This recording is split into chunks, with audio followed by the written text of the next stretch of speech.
नमस्कार साथियों, चैनल में पुनः आप सभी का स्वागत है। एक बार पुनः नई वीडियो के साथ उपस्थित हूँ। आज के भारतीय इतिहास में देखेंगे धार्मिक आंदोलन।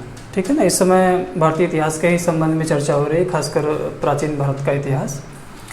धार्मिक आंदोलन की जो शुरुआत जैसे बौद्ध धर्म और जैन धर्म का प्रादुर्भाव हुआ, तो धार्मिक आंदोलन को यूँ ही समझेंगे कि भारत में 6वीं शताब्दी ईसा पूर्व में मुख्य रूप से जो धार्मिक कर्मकांड थे या जो धर्म में रूढ़िवादी परंपराओं का जो वास हो गया था, या यूँ कहें कि बौद्ध और जैन धर्म का जो प्रादुर्भाव हुआ वह हिंदू धर्म के विरोध में हुआ। यानी कि हिंदू धर्म में व्याप्त जो रूढ़िवादी परंपराएं रहीं और हिंदू धर्म में व्याप्त जो अंधविश्वास थे, जो कर्मकांड थे, उसके विरोध स्वरूप बौद्ध और जैन धर्म ने जन्म ले लिया। तो जैन धर्म का जो प्रादुर्भाव हुआ यह हिंदू धर्म के विरोध में ही हुआ। ठीक है ना। तो देखते हैं कि धार्मिक आंदोलन यूँ प्रारंभ हुए।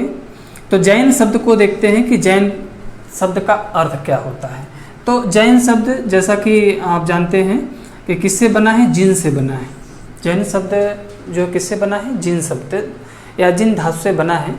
इसका तात्पर्य होता है विजेता। जैन का तात्पर्य होता है विजेता। तो कैसा विजेता होगा? तो विजेता का तात्पर्य है जिसने इंद्रियों को जीत लिया हो, है ना।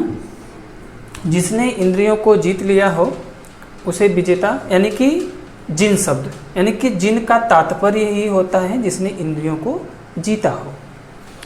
तो ये कह रहा है, जितेंद्रिय भी कह सकते हैं इसको, अनेक शब्दों में एक शब्द के लिए। तो जिन का मतलब विजेता, और विजेता का तात्पर्य होता है जिसने इंद्रियों को जीता हो। वही क्या कहलाता है? वही जैन कहलाता है। यानी कि जैन धर्म में प्रवेश वही करेगा या जैन धर्म को वही मानेगा जिसने इंद्रियों को जीता हो। तो मुख्य रूप से देखेंगे जैन धर्म में 24 तीर्थंकरों का विकास हुआ। 24 तीर्थंकर जो थे जैन धर्म में, उनका मुख्य रूप से 24 तीर्थंकर नियुक्त किए गए। जो तीर्थंकर रहे क्रमशः, तो तीर्थंकर का तात्पर्य होता है संसार सागर से पार कराने के लिए औरों का मार्ग निर्देशन करने वाला, है ना। तो संसार सागर से पार कराने के लिए औरों का मार्ग बताने वाला या मार्ग निर्देशन करने वाला क्या कहलाता है? तीर्थंकर कहलाता है। तीर्थंकर का मतलब होता है जैन शब्दावली है ना। तीर्थंकर जैन शब्दावली है और मुख्य रूप से तीर्थंकर का तात्पर्य ही होता है कि संसार सागर से औरों को पार कराने वाला जो मार्ग निर्देशन होता है या मार्गदर्शक होता है, उसे ही क्या कहा जाता है? तीर्थंकर कहा जाता है। तो मुख्य रूप से तो संसार सागर या भवसागर से पार जो कराएगा उसे ही तीर्थंकर कहा जाएगा। तो ये जैन शब्दावली है। तो जैन धर्म में 24 तीर्थंकर क्रमशः हुए थे। अब इसको भी देखते हैं। सारे तीर्थंकरों के बाद जो भी रहेंगे उनके बारे में डिटेल बाद में देखेंगे। तो 24 तीर्थंकर कौन कौन से थे, है ना, इसमें देखते हैं। पहले थे तीर्थंकर के रूप में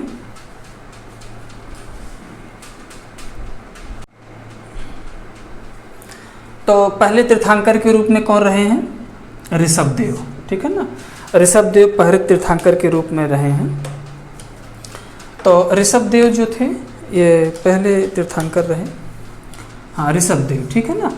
ऋषभदेव के बाद दूसरे नंबर पे आए अजीतनाथ, है ना। ऋषभदेव दूसरे नंबर पे आए अजीतनाथ। तीसरे नंबर पे सांबनाथ। चौथे पे आए अभिनंदन। पाँचवें पे आए सुमितनाथ। छठवें जो थे पद्म प्रभु। सातवें जो थे सुपार्श्वनाथ। आठवें चंद्र प्रभु। नौवें पुष्पदत्त। 11वें शीतलनाथ, है ना। 10वें शीतलनाथ। 11वें श्रेयांसनाथ। 12वें वसुपूज्य। 13वें विमलनाथ। 14वें जो थे अनंतनाथ। 15वें जो थे धर्मनाथ। 16वें जो थे शांति। 17वें अकुयु नाथ। 18वें अरसनाथ। 19वें मल्लिनाथ ये महिला तीर्थंकर रहे हैं। मल्लिनाथ जो है महिला तीर्थंकर थे, ये इम्पोर्टेंट प्रश्न है।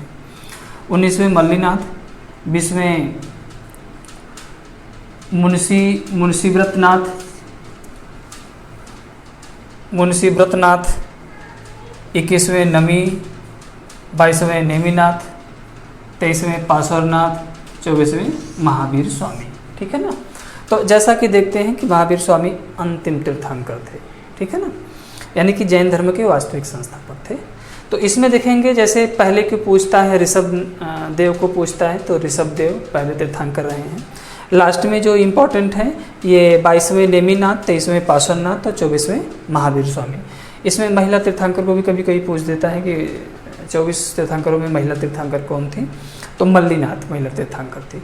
तो इसे 24 तीर्थंकरों से भी कभी कभी प्रश्न आ जाता है कि निम्नलिखित में से कौन से 24वें तीर्थंकर में शामिल नहीं थे, इस तरह से भी पूछ देता है कभी कभी। ठीक है ना, इससे भी प्रश्न आता है।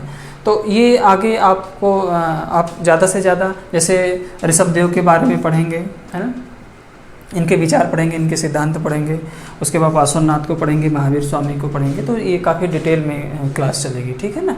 तो इसको इस तरह से देखते हैं कि 24 तीर्थंकर यही लोग रहे हैं। तो हमें विश्वास है कि वीडियो आपको अच्छी लगी होगी। पुनः नई वीडियो के साथ पुनः उपस्थित होऊंगा, तब तक के लिए बहुत बहुत धन्यवाद, बहुत बहुत शुभकामनाएं।